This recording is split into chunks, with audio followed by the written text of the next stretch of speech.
Carla Estrada, ipinagdasal ang kalagayan ng kanyang anak na si Daniel Padilla.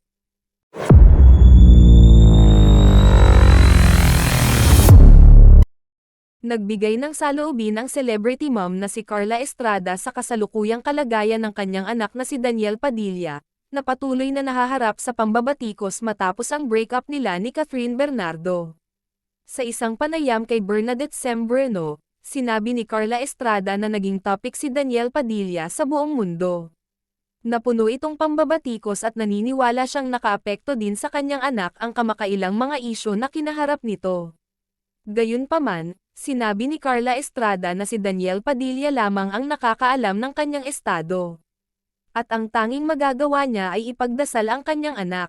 Yung anak ko, pinag-usapan naman ng buong daigdig yan ano. And I always pray that he will be okay.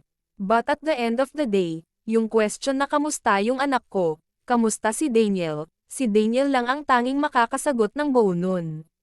Inalala rin ni Carla Estrada ang mga nagawa niyang mga kamalian noon at kung ano ang kanyang mga natutunan mula rito na siyang itinuturo rin umano niya sa kanyang mga anak. Gayunpaman, nangangako naman si Carla Estrada na kahit na anong mangyari ay naroon siya para alalayan ang kanyang mga anak sa oras na hindi na makayanan ng mga ito ng mag-isa ang mga problema. Kailangan mong magkamali para may matutunan ka at maging maayos ka o maging mabuti kang tao after that. Andito lang ako lagi sa likod ni DJ, if ever natawagan niya ko at gusto niya akong makausap, pahayag ni Carla Estrada.